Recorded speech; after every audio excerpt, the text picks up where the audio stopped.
God hates transgender people. They are sinners and going to hell.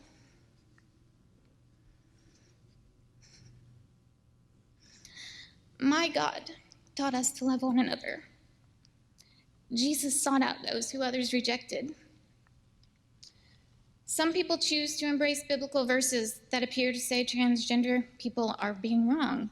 I choose to focus on verses like 1 Samuel 16:7, which says, "But the Lord said to Samuel, 'Do not consider his appearance or his height, for I have rejected him.'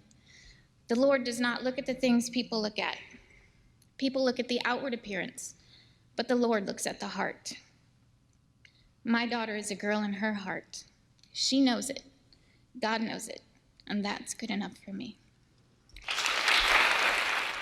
Obviously, you have to care about a mom talking about her own child and the struggles that this child is having. You have to have compassion if you have a heart for God. And to say, God hates transgenders or sinners going to hell, maybe some people say that. What I would always say is that we identify with someone in their struggles, but that doesn't change reality. So 1 Samuel 16, yes, and that was Debbie Jackson talking about her child who identifies as a girl and is called Avery. 1 Samuel 16 is talking about character more than anything else. God looks on the inside, not on the outside. But let's think this through. That gives value to someone who's blind, that society might say, well, what can this blind person do? Or someone that's handicapped, or maybe a quadriplegic, and well, what can that person do? Yeah, God looks at the inside and sees who that person really is, but it doesn't mean that you ignore the handicap. It doesn't mean that you ignore the reality. So yes, God cares about this child and sees the value of this child, but it doesn't mean what the child perceives is reality. What about those that are other kin? Or that's one of the words that's used, one of the terms that's used, where they identify as animals. They really believe that they're part animal or part alien or something like that. Are we to take 1 Samuel 16 to say whatever someone thinks they are on the inside, that's who they are? No, obviously not. But this is ultimately not an argument about emotion. It's an argument about reality. So let's look at how this is being dealt with, transgender issues in the schools. Parents, this is alarming. Listen to Bob Mosier. He's the Chief Communications Officer for Anne Arundel Public Schools in Maryland, and he's speaking on a training video. You can see very clearly that this pervades all levels of our school system. If you're working at a summer camp, you're teaching in a class, you're chaperoning on a field trip, you're going to encounter this sooner or later.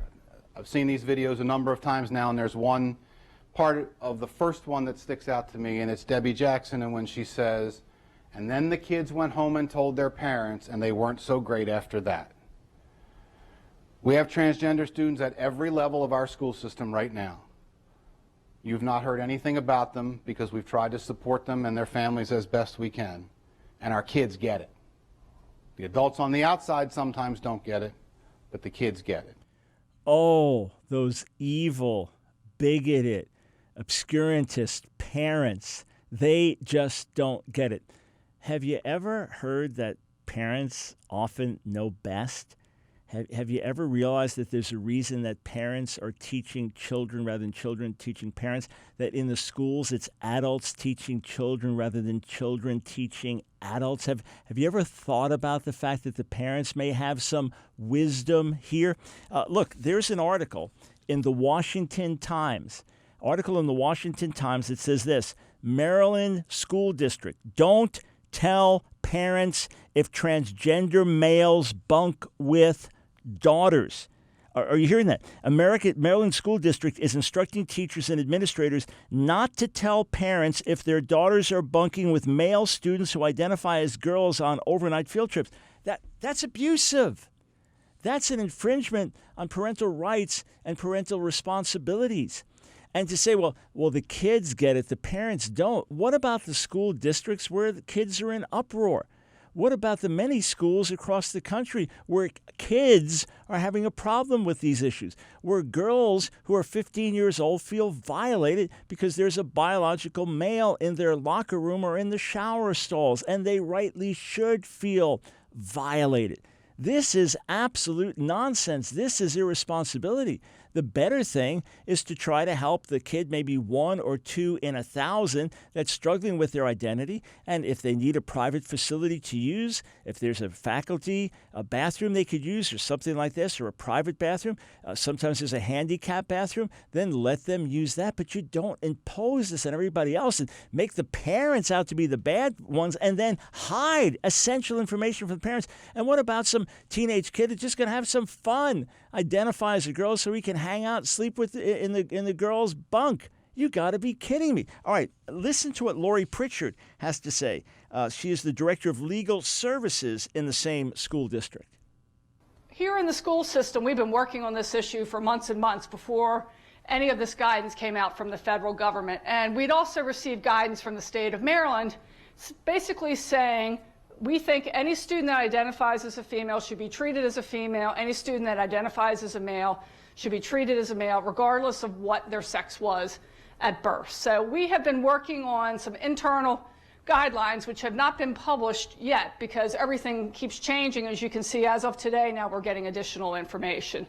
But we have our position has been, we think students should be treated fairly. And if you're identifying as a female, you should be treated as a female. If you're identifying as a male, you should be treated as a male.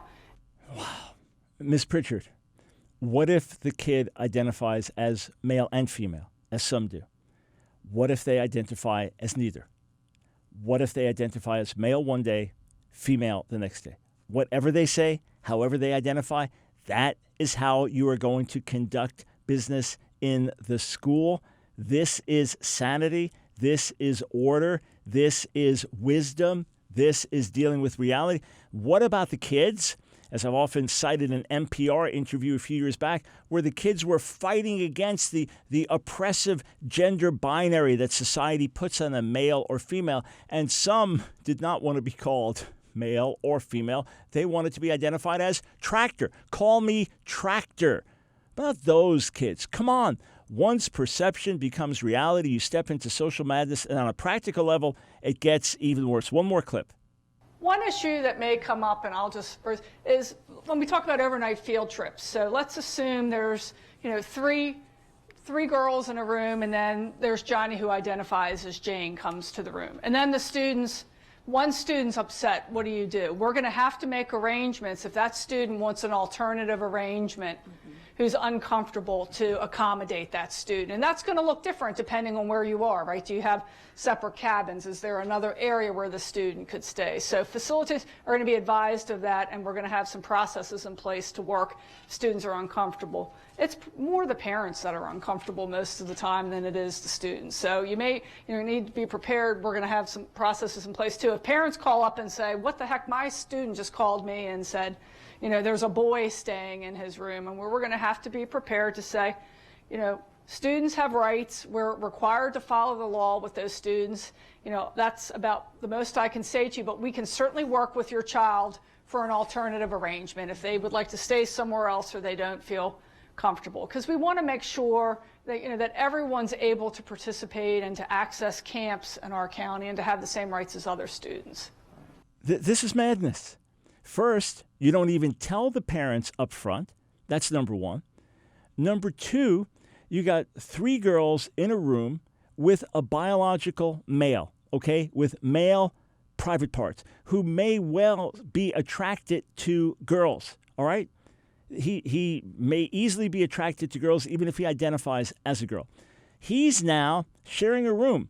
They don't maybe, get under. Maybe they're in their underwear. Maybe they're in their private room, and they might be uncomfortable with him, and the parents might have a problem. And if that's the case, if one girl has a problem, then you accommodate that. You make other arrangements for that girl. Oh, maybe she could stay by herself then. This is crazy.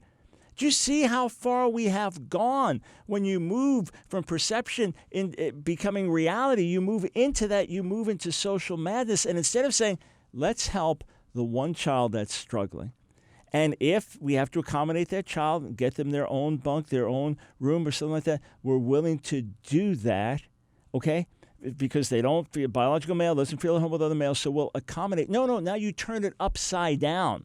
And the girls who say we'd like to be with biological girls, is that too much to expect? Expectation of privacy?